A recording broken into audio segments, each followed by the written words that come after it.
السلام علیکم ناظرین کرام، باب صفا کی طرف جاتے ہوئے یہ دعا پڑھیں۔ ابدأ بما بدأ اللہ تعالی ان الصفا والمروة من شعائر اللہ فمن حج البیت او ائتمر فلا جناح علیہ ان یطوف بہما ومن تطوع خیرا فإن اللہ شاکر علیم۔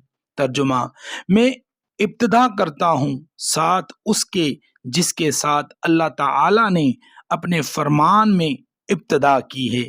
بے شک صفا اور مروہ اللہ کی نشانیوں میں سے ہیں، چنانچہ جو شخص بیت اللہ کا حج یا عمرہ کرے تو اس پر کوئی گناہ نہیں کہ ان دونوں کے درمیان چکر لگائے، اور جو شخص اپنی خوشی سے کوئی نیکی کرے تو یقیناً اللہ بڑا قدر شناس، بڑا خبردار ہے۔